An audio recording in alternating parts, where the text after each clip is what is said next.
Hello, everybody. Welcome back to the Jordan J. and Buddies podcast. This is your host, Will, joined once again, as usual, by the good buddy, Brandon. Hey.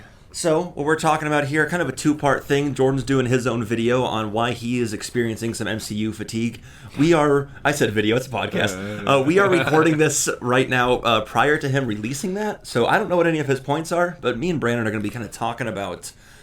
we're going to be kind of debating it ourselves. Yeah, we'll see what comes out of this conversation, because we've known that Jordan has had MCU fatigue for a while, hence me kind of stepping in the first place.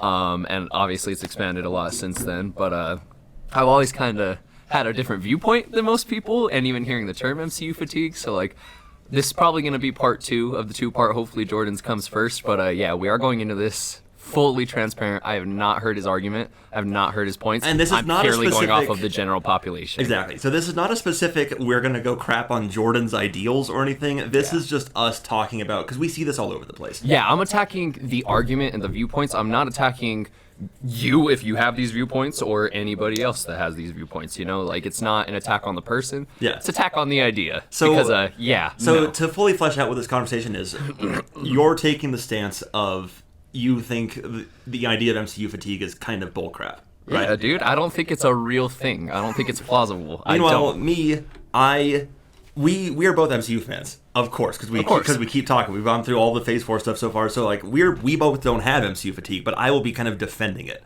in that I get where people are coming from. As a fan of the MCU, I get why people might have stepped back. So that's what the setup is here, just so people kind of know where we're coming from. See, and I feel like I'm going to have you go first a little bit on it, because most of my negations, I have you kind of need able... points to argue against, right? Yeah. So, well, okay. I just kind of think it makes sense, because Endgame was written as a casual viewer's finale to the series. And I think there's a lot of people who are casual viewers. There's a lot of people who said Endgame was a great ending, with Far From Home as kind of a cute epilogue to see what Spider-Man did afterwards. And there was a lot of geopolitical reasons why it was worth kind of checking out, because first off, we got hit by a global pandemic right after Far From Home dropped. Yeah. So it was there's already kind of a built-in break in the MCU as is, because in between Far From Home and WandaVision was a year and a half. Yeah, that's true. So and a lot of there was stuff already chances for people to kind of step back and be like, yeah, it's not even coming out anymore, why should I care? But on top of that, that's not the only reason, because that's not fair to attribute it to that. Yeah. But it's one of many. And on top of that, I think, to be fair, the MCU started with Iron Man. Actually, technically now it started with Spider-Man. No, it didn't. It's a different universe. That was the whole point of that movie. X-Men? Anyway, continue. But because the MCU started with Iron Man and then had Captain America and they're just a couple movies later, with them getting their big send-offs in send-off, their big exits in Endgame, it felt like kind of an ending. We started with Iron Man, we ended with Iron Man dying. I get why some people wanted to walk away after that.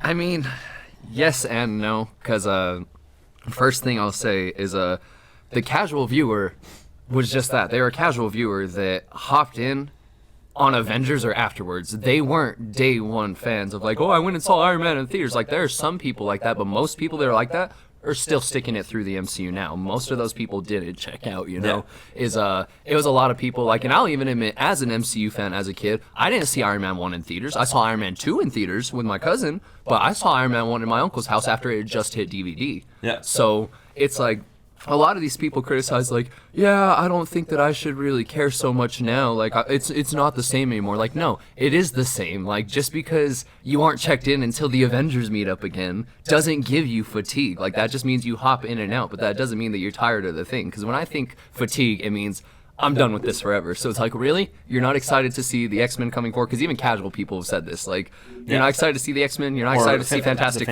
Four? You're not excited to see any of this stuff? Come on. That's kind of crap, and people will check in as soon as it is. And, the whole thing that I have the argument of is, yes, Phase 1 did start with Iron Man. Iron Man was a C-list comics character that most people didn't care about. Literally. Yeah. Captain America, same thing. My dad's a huge Captain America fan. But same thing, Captain America was not an A-list Avenger or anything like that. That's true. Out of the Phase 1 heroes, Hulk is the biggest name, with Thor in second place, probably. Yeah, dude. And so it's they didn't start with big names in the first place. They started with little risky characters and built their names up for themselves. So that's exactly what they're doing in Phase 4, in my opinion, with Shang-Chi, with Moon Knight, with like all these others, while still giving these other characters their send-off to play into the whole, if Endgame is the send-off, I mean, not all of the characters got a proper send-off. No, they didn't. And so that's the point that I will secede, is that there are so many loose threads still left after Endgame anyway. So many. But because I have a couple different definitions of what I would define the casual viewer as. I have some family members who saw some stuff in passing, and they were like, hey, do you own all these? Can we watch them? It was like my aunt and my cousin. So I loaned them all, because I have them all on DVD. I loaned them everything at the time that was up to Far From Home.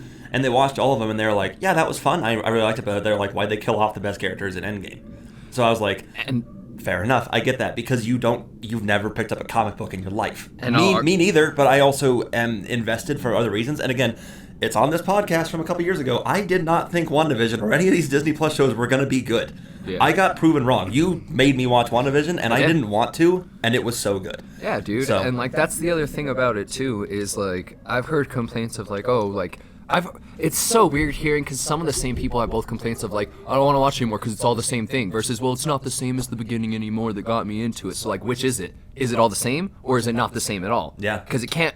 It can be both, because that's technically what it is, but they're doing it in such a good way. It's like, yeah, they're playing back to Phase 1 through 3 still. They're like flashing back to like in WandaVision, you learn her backstory from before Age of Ultron and all of that stuff, you know? Yeah. For Hawkeye, same thing. You see him catch up through the whole thing. We even joked about that montage. I'm like, why do you have the hearing aids? And then there's 30 seconds of the damage through all of the MCU on stuff. Yeah. You know? So it's like, they do balance it, but yeah, it is different, because they're not going just superhero movie, because even fans like me, that's the one where I will secede if MCU fatigue is, well, they all just feel the same in tone. Yeah, the first couple of phases, but they started expanding massively. WandaVision, for the first half of the series, wasn't even considered a superhero show. It was a sitcom. Yeah. Loki went bigger than anything. Falcon and Winter Soldier returned to form, which was nice because they were doing all this other stuff. Moon Knight, Kevin Feige is on record being like, hey, we're not pulling the punches. This is going to be the most brutal Disney show you've seen, Marvel show you've seen, and possibly one of the most brutal just comic shows that you've seen. Wow. And I'm super excited for that, you know, is like, they are testing the bounds with all this different stuff. Like, look at Doctor Strange and Multiverse of Madness. Yeah. It's going to be way trippier than even the first Doctor Strange, and we know that. So it's like, there's so much more to look forward to, even if you are a casual viewer, that, like, I don't understand how you shut off. Well, yeah, and see, to me, this is the problem with this, is because, like, I'm on your page and that I'm looking forward to just about everything that's still coming down the pipeline, except for the odds and ends things that I'm not excited about. Like, you know, jury's still out on, like, the Marvels, you know? I don't know. But, like... I'm hyped after seeing WandaVision, though. Monica Rambeau was dope, dude. You know, fair enough. But I need to see Carol Danvers get better. But at the end of the day, I think there's a lot still coming that I'm personally excited for. But I get why some people aren't, because Captain America and Tony Stark were two fantastically written characters who were actively growing on screen. We kind of grew alongside them. We watched Tony Stark go from being the, you know, cocky jerk who's the weapons manufacturer and everything, to becoming the sympathetic hero by the end of even just the first movie. And then that's not even talking about what happens to him throughout the rest of the series. True. And so I get why people are like, I got invested in this character, and then it kind of feels like they threw him away, which I don't see it like that at all, because I think they gave him the send-off that he kind of needed. You know, because there's foreshadowing to him dying the way that he did in the first movie. Yeah. You know, and same thing with Captain America. Like, these were the lives that they were both kind of robbed of. Iron Man got to be the hero. The idea of this could power something really big for 15 minutes. That whole line with him and, you know, Jensen. Yeah. Like.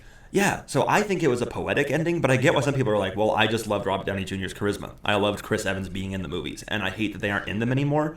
And I think that's fair enough. I think these were endearing actors and characters. It's the same kind of thing that I felt like happened why, and I know you can't really relate to this one, but like why Doctor Who kind of fell off after like the 11th Doctor stepped down, because like he was the show for a little while. Okay. And so once he left, it was like, now what? What, the guy who we were all here for is gone. And sure, the show's existed for 50 years with regenerations built in for having new actors, but that doesn't mean I like when the actors step away. And so I think that that's kind of the same thing here too. The comics exist as an ever-changing who's in charge now. Now it's going to be like Spider-Man and Doctor Strange kind of leading the Avengers, and it's not going to be Iron Man and Tony and Captain America anymore. And there are some people who are like, yeah, I like them enough, but I don't want to see them in charge. I miss the old guys.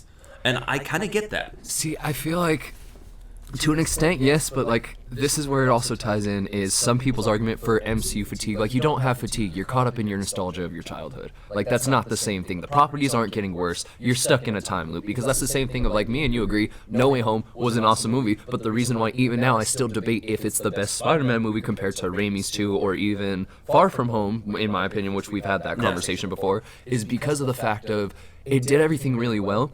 But also, I feel like a lot of people are starting to overhype it, or I've seen a lot of memes where it's like, these two made the movie, and it's Andrew and Toby, and I'm like, the movie would have still been great without them. They had a great storyline without them. So I feel like a lot of these people aren't like, oh yeah, see, at least they can do Spider-Man, right? I don't understand why they can't do the rest, right? It's like, no, you're still caught up in your nostalgia again. You're not giving these other shows a chance. Because even then, Phase 1, Iron Man 1 was great. We agree that. Yeah, I think Iron Man 1 one was of the best origin stories and one of the best solo movies. Yeah, I was going to say, I think that it's the best in his trilogy, to be honest.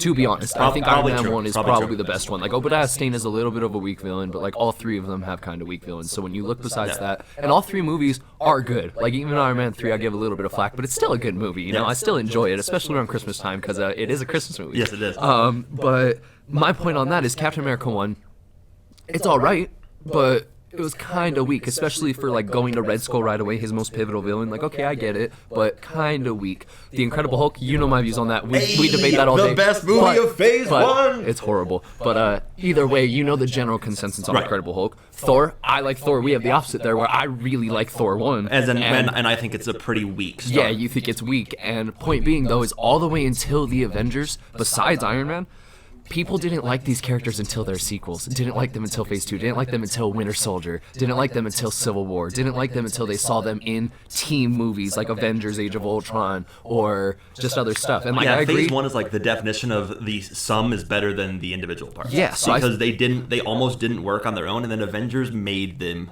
the household name that they are. So I argue that Phase 4 is doing Phase 1 better, because these characters that they've introduced now are all way more interesting. John Walker, Shang-Chi, Monica Rambeau, Wiccan and Speed. Yelena Belova. Yelena Belova, White Vision, like all of these other characters that they're still going to be bringing forward. Yeah, Kate Bishop. We just ranted about Kate Bishop recently, you know? Yeah. They're bringing in past characters, which is the other thing. If you're a fan of past stuff, like they're still bringing in past stuff. Daredevil's in the MCU again. Yeah, like Daredevil's in the MCU How are you gonna again. have MCU? Thor hasn't gone anywhere. Daredevil. Thor hasn't gone anywhere, and they left that open. That's one thing in Avengers Endgame is for open threads, even in that movie. Him and Valkyrie have a conversation where he's like, "I'm making you king. I'm gonna travel the universe." You don't want to see what he's doing there, like at all. And then especially when she's like, "Well, I'm gonna make some big changes around here. We'll see what happens." Like. That's so much setup, you know? Yeah. There's the dog. There's the dog. There's the dog. We're doing so well. Both of them are going at the same time. That's hilarious. That's the way it goes. There's a lot of, because we got the She-Hulk series coming too, so Hulk also hasn't gone anywhere. I'm excited to see what happens with him. We got Blade. Yeah. The Eternals was weak, but they're gonna get better through time. As the Eternals, in my opinion, is probably gonna be more like the Incredible Hulk. Not even the Incredible Hulk. Let's have one that we kind of agree on. The Iron Man 2 of Phase 1. Yeah. It's gonna be the one that we look back at as, hey, that's still pivotal for showing certain stuff. And I kind of like some kooky moments. Yeah. But overall, it got a lot better in the future because they listened to the crowd and they adapted. Yeah, I think they are gonna really fix the Eternals in whatever they show up in next, but I don't know what that's going to look like. And it'll eventually redeem the first movie kind of retroactively. Yes. And just like the same thing for your comment on Captain Marvel, I agree, is we need to see Carol Danvers get better, but I'll argue she's already started to get better. Look at Brie Larson. Me and you agree. I think Captain Marvel is towards the bottom of the MCU list, and it's not because, it's a female-led superhero movie. Dude, I love that. I like Wonder Woman. I still like the movie. It's just more forgettable to me, you know? Like, they had so much hype on stuff, and they played a lot of stuff for jokes, whether it was Nick Fury's eye injury that they hyped up to be from a Skrull, and then it's from a cat. Yeah. Or a Flurkin, my bad. Yeah. Or the origin of the Tesseract or other stuff. Like, it's really forgettable, but you look at Brie Larson in Endgame, she did a really good job. I like really her, good you know? in it. Or even in Shang-Chi in the after credit scene, her little bit she has like, get my number from Bruce, and then Hulk's like, I don't. She does this, but I don't have her number. Like I love that, dude. That, so again, and I like Monica Rambeau. I like the stuff that they're setting up, but either way is I still argue just give these people a chance because you'll develop the same ties and nostalgia. Like, I get the nostalgia argument, but I don't think that's a fair argument to shut yourself down, because it doesn't mean that this whole series, because a lot of people when they say MCU fatigue are saying that it's getting worse through time or it's not worth watching. That's not the case. Those are two different arguments. Yeah. I don't think there's a drop in quality at all. If anything, I think it's raising a lot more. And I think these same people that say they have MCU fatigue are going to be back in the next Avengers movie, because obviously it's going to be a worldwide thing no matter what, so the casual viewer's going to go see it. Yeah. And when they do, some of them are going to be super hyped, and some of them are going to be confused and be like, oh, but that was cool. I'm going to go watch all of this to understand what's going on. And it's going to be the same thing as Phase 1 and Phase 2 all over, but Marvel knows what they're doing a lot better now. You have a point there, and I think you have a lot of points there. I agree with, I think, everything you just said, because I think that the reality of it is that why Phase 1 doesn't get the same scrutiny that Phase 4 is getting is because Phase 1 wasn't under a microscope the way that Phase 4 is. Yes. We didn't have, when Iron Man 1 came out, it was 2008.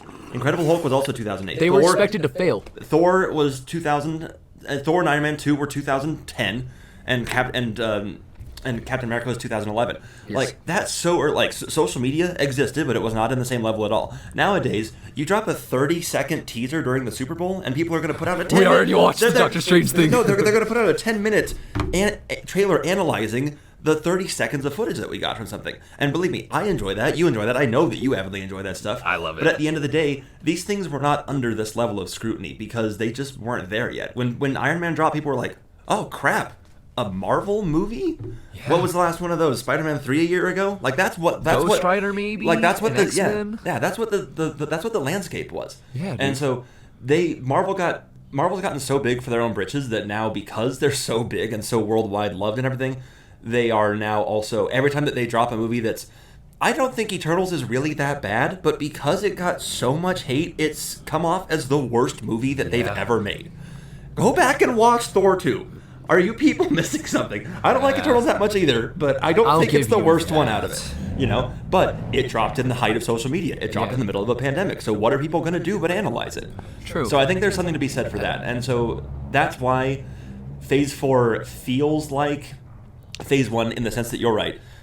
It is going to get better probably once we hit some big crossover movie, whatever that looks like. I mean, first off, already, the newest Spider-Man movie was huge because that was a crossover movie in its own right. Yeah. And, Doctor Strange 2 is shaping up to be pretty nuts. It's going to be epic. And, we haven't gotten anything official as far as what an Avengers 5 would look like and when or if that's coming. But, like, it is coming, but we don't know whenever when. it comes, it could be 3 or 4 years down the line, I mean... I think they're saying 2025 or 2026 as they want to introduce the Fantastic Four and a couple other properties first. That sounds good to me, Yeah. And I like it. Take your time for the cool-off. I get that. I get the fatigue of there was an Avengers movie every couple of years. I get that, but that's exactly why they backed off and they're redeveloping the base instead of just jumping right back to that. Yeah. And, like, how some people are like, well, I don't like it because they're doing different format, like TV shows now, but these are the same people that are like, but yeah, I watch the Netflix shows. So you watch the shows that were not in the same universe, or they were lightly and they were able to lightly reference it, but... I mean, now they're definitely in the same universe, and you're even seeing movie characters cross over in and out in these shows, and you're not as hyped for that anymore. Yep. Or the other argument is, well, it's just a lot. Like, 4 Marvel shows in a year. Yeah, they 5. were spaced out through the year, though. Yeah. Like they weren't thrown at you all at once. Like, here's all our stuff. Like, they spaced it to where you could go with the time, and they all made sense, and still interwove with the movies where it didn't seem like too much. It seemed consistent. I can't talk because I'm getting heated. But see, to me, you're right though that like 2021 was definitely the year of Marvel. There were 9 properties dropped. There were 4 movies and 5 TV shows. Yep. Oh yeah, what if I keep forgetting that? Well, that's weird because you can compare them directly to the other shows. No, it's because it's in its own realm, I guess. But so yeah, with 9 things dropping, I get why people are like, that's a lot to try to keep up with. But I'm like, and I can almost understand that argument too. But if they are people who are avidly watching other things, they're like, I don't have time to watch WandaVision. I'm just going to keep rewatching The Office over and over again. Yeah, I'm like, hey, come on, man. Come on. But if there's other people who are like, listen, work is just so busy, life is hectic, and I just do not have the time to just sit down and do all that. Fair enough. If you were that kind of casual viewer where you just were able to budget time aside to go to a movie once every 3 months, I get it. Yeah, that's a fair argument, though. But if you're like, I can't keep up with 9 properties coming out in 1 year, okay.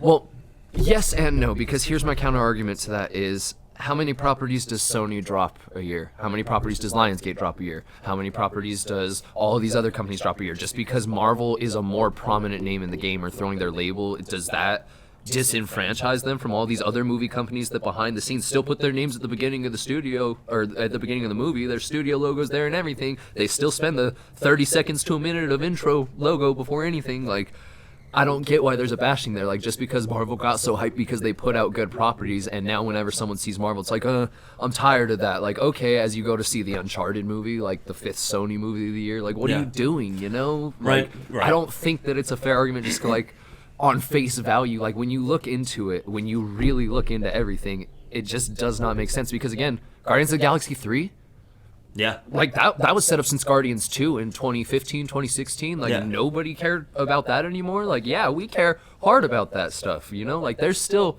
a lot of open threads from previous films. Yeah. And because, well, okay, so one thing that I said that honestly helped really, really, really put this in perspective for me was one time I was talking with Jordan, and I was just talking about how I was going on like a Star Wars rant. I was like, ever since Rise of Skywalker in 2019, Rise of Skywalker, first off, retroactively made the other 2 sequels even worse.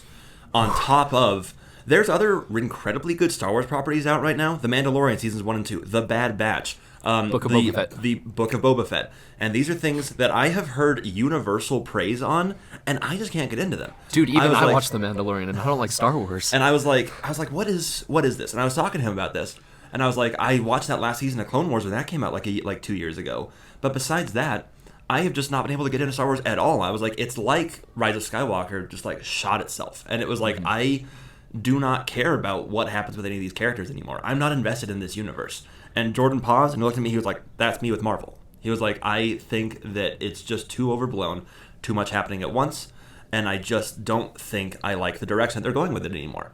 And he was like, I commend those who do, because Jordan, we have old episodes. He watched WandaVision. He watched Falcon Winter Soldier. He watched Loki, even though we didn't record an episode on it. And I think he watched a bit of What If. I'm not sure. And he watched Hawkeye too. He didn't like a lot of Hawkeye, but he watched it. But he just doesn't. I think that's the thing. Somebody like Jordan, he just doesn't care. It's not that he's not watching it, because he is. He's a nerd as much as us. He's watching all these same properties, but he's just not invested. See, but here's my contradiction to that. Here's how I blow up that whole argument really quick to put it in perspective. And we know he's going to listen to it since he does the editing on these things too. Exactly. Shout out to the boy. He kills it on every part of these podcasts. Oh, yeah. But is because, like you said, Rise of Skywalker made the other 2 movies retroactively worse. Yes. We've openly discussed through this whole thing, Endgame made the first 3 phases even better, all the way down to the worst movie of Thor: The Dark World, and it's made future stuff even better that they keep referencing. So how is that a merit to shutting down or being checked out or shooting themselves in the foot? They opened the door. They didn't shoot themselves in the foot. Like, not at all. I got nothing. All right. That's true. We have spent the past 22 minutes agreeing that the team-up movies retroactively make the weaker movies better that came before it. And again, I'm fine with you. I'm fine with people saying, okay, I don't really care for the solo movies as much, but I like the team-up movies or I like the Avengers movies, but guess what? That's not MCU fatigue. Yeah. It's not. Because these are the same people, because we talk to people like this. We have even people in our lives, Jake, who are like, I loved Endgame. I love Far From Home. Haven't even seen Doctor Strange. And we were like going down the list. I love it. We were like going down the list of MCU movies, and he was like, he hasn't seen like 10 of them. Yeah. But he's as big of a fan as I am. He likes all the same stuff that I like, but he just like hasn't gotten into the Disney Plus shows. But he watched like Loki and binged it, and he loved it. But he hasn't. You couldn't get him to watch Hawkeye with a gun to his head. It's like there's people who just have their interests, and there's always been people like that. And I think that is the one argument that I have to step down on that is completely fair. Is there's certain things that just just scratch people's back the right way sometimes, and other times it just doesn't hit the spot. Like, I get that. So because there are people who avidly haven't seen movies specifically because they're like, I saw the first one, I was underwhelmed, so I didn't even watch the second one. Yes. And there are people who've done that with everything. Or when there's it's some like guy that I watch on YouTube who avidly dislikes Guardians of the Galaxy Volume 2, and I think that's such a bizarre. He puts it like the bottom of his MCU rankings, Dang. and I'm like, wow, that's crazy. But so there's always people, because everybody has the things that they like. you know? And so we're just seeing that more and more again because all this stuff is under such a big microscope. When you have a movie that kind of quote-unquote bombs, I mean, I guess if making $1 billion is bombing, right? But if something like Eternals comes out where it's underwhelming in a general sense, you will get shot in the head if you try to say anything good about the movie, when the reality is, it's not that bad. I keep saying this. I've seen bad superhero movies. Ghost Rider 2, Fantastic Four 2014, The Hulk 2003, Daredevil 2003. These are bad movies. The Hulk 2008. Get out of here. These are bad superhero movies. Eternals, Thor the Dark World are leagues above those. There is nothing that the MCU has ever put out that is as bad as actual bad superhero movies. And I've even told you before, like, the Eternals... X-Men Dark Phoenix. Right? And I've even told you before, the Eternals is bad in my head purely because it was not coherent as a movie. Like, It had beautiful screenplay, and I've already said, like, it had the quote-unquote Black Widow problem that I've given merit to where you say, why should I care about this character if she's dead and then she's still getting some stuff? Like, there's argument to that. There's no argument in the Eternals one for that, where you kill a character that's so prime in the beginning and then she's still in the rest of the movie and the actress signed on for 2 more movies. Like, why should I care about this character? Yeah. So I get certain things were wrong on that, but rearrange a couple of scenes, move some stuff around. Like, they could have had a better movie, but the fact that I can say that, like, hey, you can still tweak this to make it a little better, and I'm not, like, actively, like, throw the whole movie away like some of our friends. Yeah, like, the Eternals, I think it is a bad MCU movie, but I don't think it's a bad movie if there's a difference there. Oh, and I think there is. And I think that there's a lot of things that Eternals could have done to be so much better. Like, first off, my thing is I just think it should have just been a Disney Plus show. They should have had it be 10 episodes because WandaVision was 9 episodes. Hawkeye should have been a movie, and Eternals should have been a show. I could see that. And Eternals could have been, 10 episodes, 12 episodes, whatever, where each episode they introduce a couple of characters, and then you get their backstories throughout there, and it's kind of like told a little bit like how Lost was, where you meet the character and then you learn their backstory throughout, and it would be really interesting. So then finally, by the time that we get to the end of the show, we're caught up with all of them, and even if the big thing is that in episode 8 they kill off the main character, and you're like, oh crap, Salma Hayek, is that no, that's not who it is.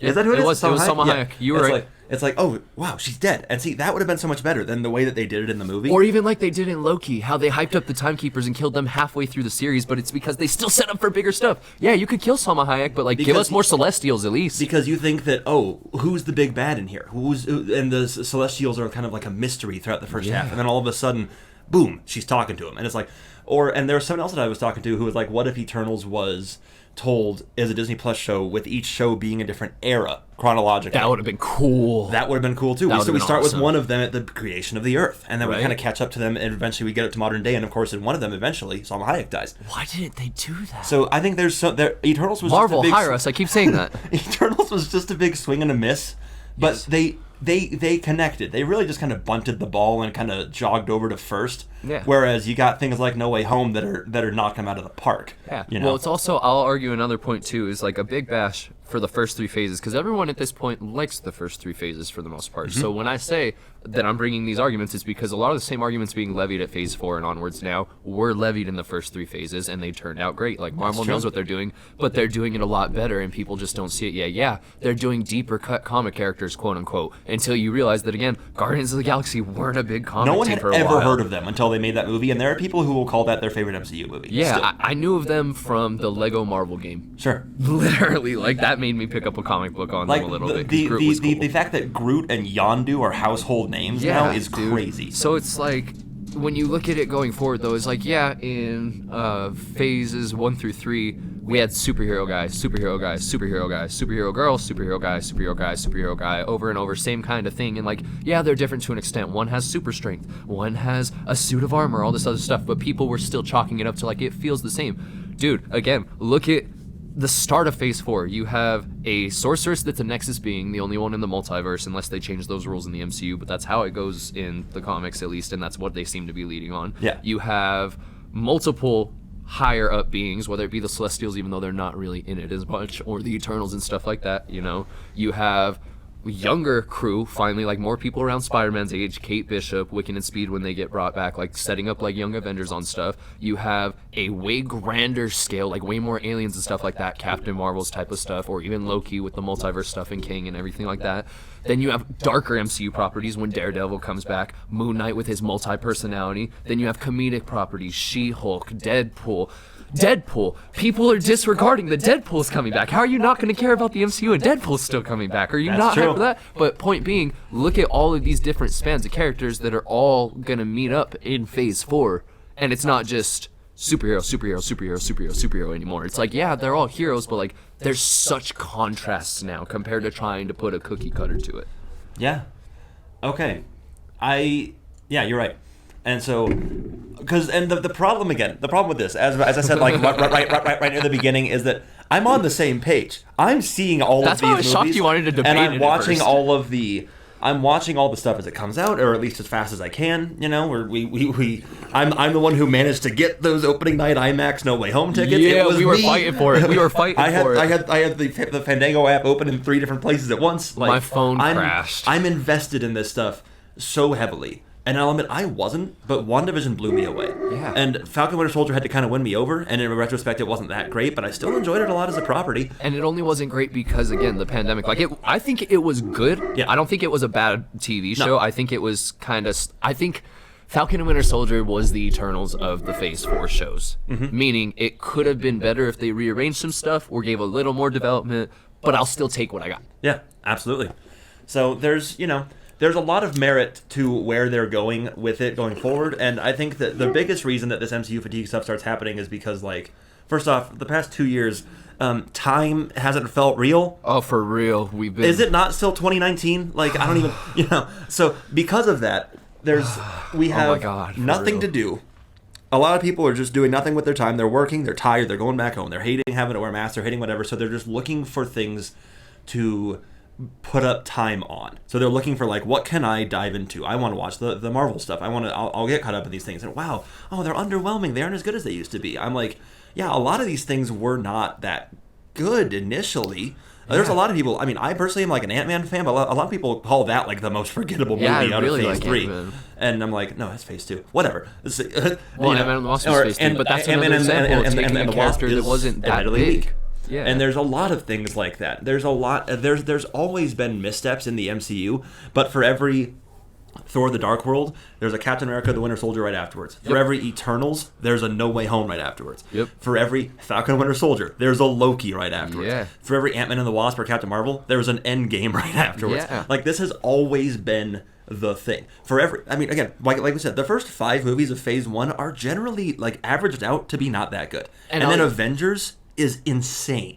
And I'll even argue, Avengers is still one of the top best. 5 MCU movies of all time. Like, it is really good. But I'll also argue there, which opens up future stuff, how we've talked to different debates on stuff. But, like, one is, it's underwhelming. Is that because you're seeing it at home on your couch instead of in a theater or on a big screen getting awed with your popcorn and your drink? Like, is it a different experience and that's kind of playing into it? Yeah. Or is it the property? Like, there's so many things. And again, I'll give merit to, hey, man, I just don't have time to keep up with it right now. Like, I have other stuff to do. Like, life's busy. We know life's busy. Again, time has been a blur.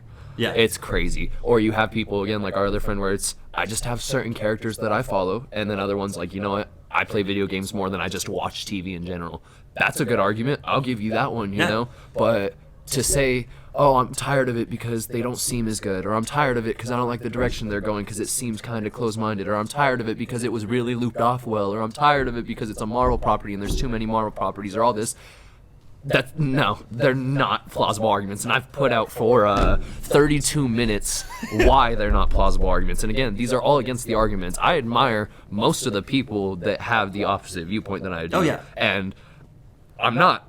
Well, I am kind of calling them wrong, but I'm not calling them wrong. You're entitled to your opinion, but I feel like there's This is a lot just why of you thinking. disagree with it. Yeah, Yeah. this is why I disagree, because I feel like some of these points just haven't really been thought about from the other side, because most people are on both sides kind of in an echo chamber. Yeah. To where it's like you have a they viewpoint. surround more often than not. You surround yourself with people who agree with you, and so people who are kind of burnt out on the MCU are going to talk to other people who are also burnt out on the MCU. Yeah. And but like again, I was burnt out on it. I was like, at the time, I was like, you know what? Even Far From Home was a little underwhelming. I was like, I think it was fine, but I don't think it.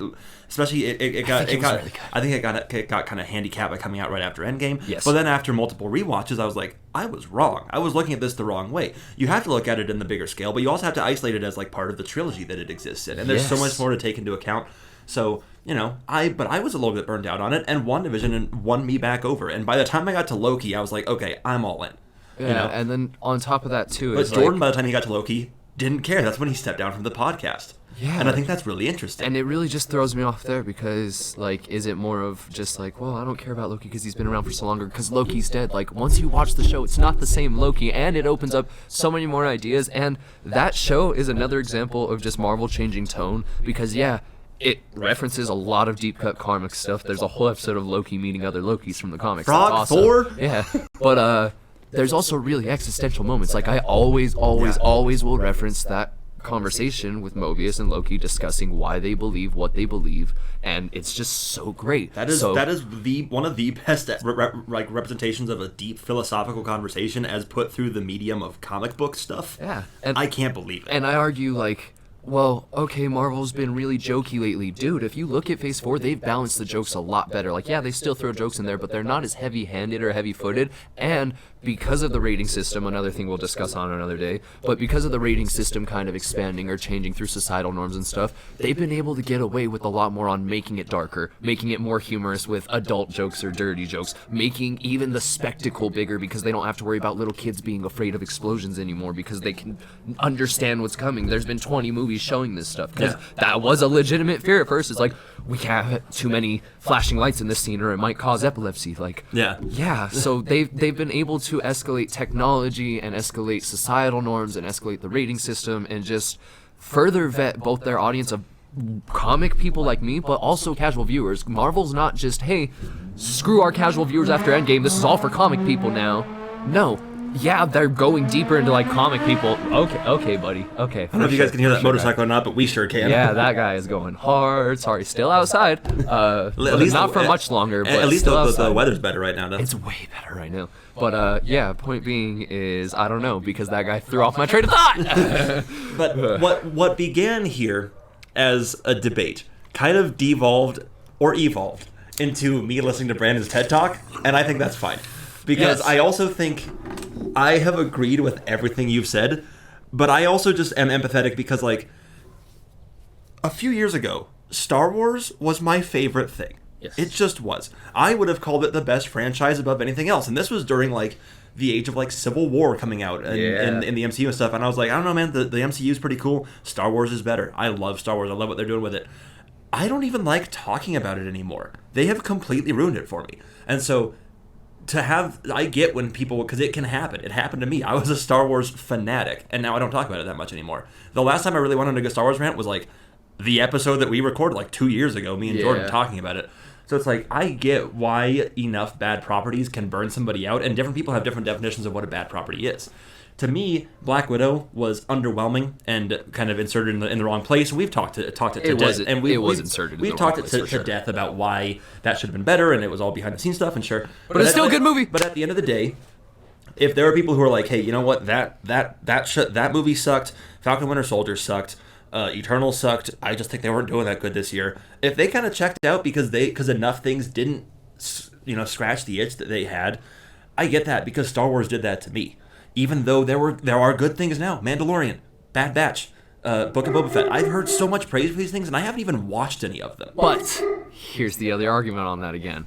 No, this is just me. I know. That's what I'm saying, though. I get the empathization, but I'm saying here's where it structures into both the. You're gonna be shocked, but to both the Star Wars thing and the Marvel thing is for the Marvel thing is, again, I already said it earlier, but as soon as a property that gets enough hype or gets enough blowback, whether it be a No Way Home or an Avengers 5 or a Loki Season 2 or whatever it is there will be a property that loops these people back in. Just like for Star Wars, yeah, I get it. It's like there's been a lot of good properties since they kind of shot themselves in the foot, Yeah. And we've agreed. Like, I've watched some of The Mandalorian. It's pretty good. I've seen some scenes from Book of Boba Fett. I'm not a huge Star Wars fan. It looks good, but again, I'm just not a Star Wars fan. Yeah, I've seen some stuff where I'm like, hey, you should check it out, Yeah. But one series that's gonna get both of us back into it is Obi-Wan Kenobi. Tell me it's not. Tell me that you're not going to see that and then want to go see the thing. Yes, oh my gosh. Yes. So I'm telling you, watch. We're going to see this. You're going to get the nostalgia factor. They're going to kill it on that. But I wouldn't doubt it if they have Ahsoka Tano up here to have, like, some Darth Vader stuff, and you're like, oh, I kind of want it. Rosario Dawson killed it. Now I got to go see, or they're going to do the Ahsoka show. I'll watch that in the future, or I'll go see her in The Mandalorian in the past and get more backstory. they're doing the same thing because, again, it's still Disney operating these people too, so they have a similar business model. Like, we have enough crappy stuff, but if we have enough crappy stuff, just throw the nostalgia factor, throw in the previous Spider-Mans, throw in Obi-Wan Kenobi, just do it, get them back in, but throw in enough new people in there too to get them back in fully, get them interested. Because now, since No Way Home, majority of people, not all, but majority of people like, dude, I'll admit I was not that hyped or anything, but even our friend has said it. I gotta go see Doctor Strange 2 with you guys. Like, that's gonna be cool, you know. Like, and even Jordan, who is the kind of reason and the impetus for where this entire conversation came from a little bit. Or at least it spurred me and you into talking about it and looking into it a little bit more. Yeah, I saw a lot of arguments on social media with it where I was just like, I'm hearing this everywhere, and then it just happened to be relevant where you're like, oh, Jordan's recording his thing on it too. Even Jordan, who has been avidly kind of checking out of all of Phase 4, was like, I was so excited for No Way Home, and he went and saw it opening night the same as we did, and he was on. It's the first time he's been on a podcast since like 6 months ago. Yeah, you know, it was that good. So I see what you're saying also, in that when they come out swinging with something really good, it can win over the passive fans who are going to be like here. I mean, okay, to kind of date when we're recording this, the Doctor Strange trailer just dropped like an hour ago. Oh yeah, and so for the Super Bowl one. That new Super Bowl trailer that just dropped. Oh yeah, we're recording on Super Bowl Sunday. Oh yeah, and that means we're not watching the Super Bowl. I kind of have a stream on my phone, but it's like low volume. But there's some things that happen in there that are like, ooh, this is going to be really big scale. And there's some behind-the-scenes things that haven't been officially confirmed that look insane, that look like No Way Home levels of insane. Yes. You know? And so there's going to be some people who are like, I mean, this is no secret that Wanda is going to be in the movie. They're like the two stars. So there might be people who are like, you know what, I've always loved Doctor Strange. I didn't want to check out that WandaVision show, but if she's going to be in this thing, I might have to watch it then. Yeah. So I think it's going to we're already seeing a little bit of that. And the other thing that I do have to bring up, because I'll kick myself later if I don't at least bring it up, is like, well, again, like, Endgame shut itself off. Why should I care about that world? Like, especially now in real life, since we've had a pandemic and seeing the wipeout and seeing how we've had to rebuild in real life and society, you're not even a little curious on, like, yeah, these people popped back into existence, and yeah, they made the joke in the epilogue, whether you saw Far From Home or not, if you really shut off at Endgame, or you saw the epilogue, which was Far From Home, either way, you don't want to see the real life repercussions of people being gone for 5 years. You don't want to see how they psychologically processed that. You don't want to see how society moved on without them. You don't want to see any of this. Like, there's so much untapped ground. Yeah, and that's one thing. That's something that I think just about every Phase 4 property that's happened so far has touched on the blip in some way. Yes. In small levels or big levels, whatever it is. Everything except for maybe No Way Home, because they already covered it in Far From Home. Yes, but like exactly. Everything besides that, though, touched on it somehow because it was like the thing. We saw Wanda dealing with it because WandaVision was like 2 weeks after the ending of Endgame. And then we saw Falcon and Winter Soldier. We're actually looking at the geopolitical effects of the blip. We're seeing people who are getting get a bank loan. Yeah, people getting denied from bank loans because they have no credit history for 5 years. And it's like, well, what was I supposed to do? That was like an act of God. And they're like, nothing we can do. You know, we see it in Black Widow where they're talking. No, actually, we don't because it's a prequel movie.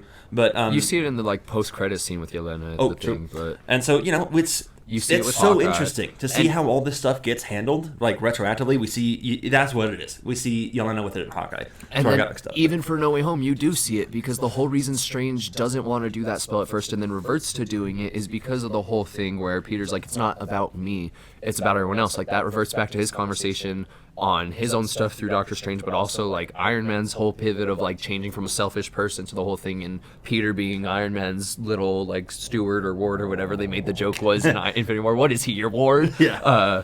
But point being is like it just there's just so much open, and they did still tap it to where it's because of these events that happened, it caused them to make more irrational decisions because they were kind of cocky going into it. Like, hey, this was really scary, and it was really, really bad. We lost some people for good.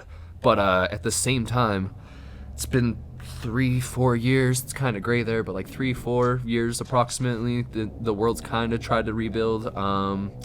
I think that we can, like, if we save the world from that, we can pretty much defend from anything, right? So we can tamper a little more. We can tamper with like alternate universes, alternate realities, and blew open their face again. Exactly. And so I think that there's so many open threads still left that I'm excited for what's coming next.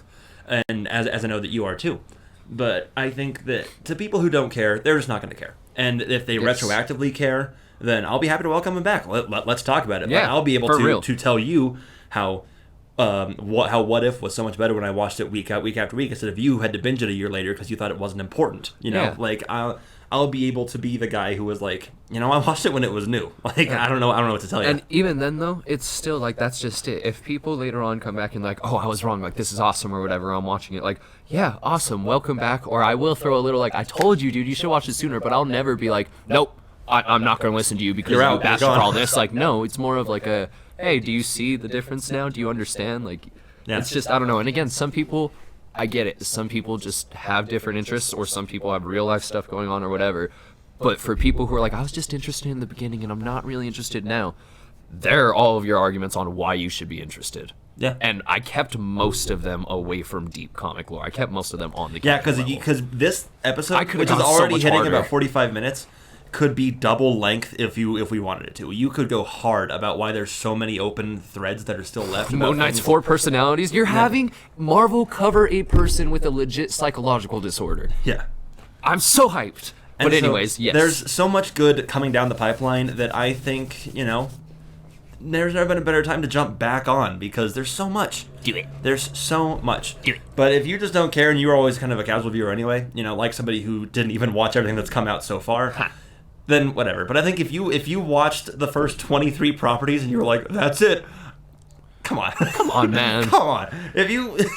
Buddy, you're at the 50-yard line. The end zone's over there. Like, what are you doing? We aren't done. Yeah, we finished a chapter, but there's more of the book left. Come on. But I think that's probably it. I don't know. We could talk this thing to death because we have, even off air. But I think at the end of the day, that's it. This again devolved from a debate, which I don't even know what I was thinking with that. Because the fact of the matter is, we're on the same page anyway. I was like, Jordan's putting out his side. We're doing a 2-part thing. Why are you also gonna debate me? Let him put his side. Let's put our side. I don't know. it turned to that anyway. Though. It turned to that anyway. You're just too good at convincing me. And here we are. Oh, sorry, that was loud. I mean, I've been loud the whole damn episode. But So that about does it for us here. Thanks for coming to Brandon and Will's TED Talk. We of course are we are of course on Instagram. If you like the podcast, we're at Jordan J and Buddies. We're on YouTube, Spotify, Apple Podcasts. We're trying to get more regular with this stuff, so stay tuned. Like we said, we're hoping this is going to be a part 2 with Jordan having a part 1. Yeah. We got way more coming down the pipeline. There's more MCU stuff coming as we're getting trailers, and there's more non-stuff too. We're just trying to give you guys some of that content. Yeah, delving into some classic TV shows from back in the day, delving into some darker TV shows, delving into some animation, delving into some debates. We got a lot of open ground to cover besides stuff more MCU. lined up. And if you have an idea, let us know. We would love to hear it. We have a couple taken down because people have told me. If you have stances on anything that we are talking about, let's hear it. Throw them in the comments. Tell us why we're wrong. I want to know. You want to plug anything there? So I just have my Instagram at CanvaButter, CanvaButter. I mean, I post paintings for commissions, and good food, good times, good experiences. Hopefully, bigger stuff coming soon. Gotta hype that a little. Can't really talk too much about it on air. I'll tell you off air, but bigger stuff with the brand coming soon. Hopefully, besides just an Instagram thing, it will be a bigger brand. But exciting. Go check it out. Go follow me. That's it. Pretty much. So I guess that about does it for us here. We'll hit the outro. Which I mean, I don't even know. Dude, I'm hungry. I'm hungry too. But I just watched all the X-Men movies. Yeah. And they're fine. they're all right. Average out all 13 of them. They're fine. They're all right. They're almost laughable. There's some high highs. They might as well be like stand-up. What's the deal with Apocalypse? That was the outro.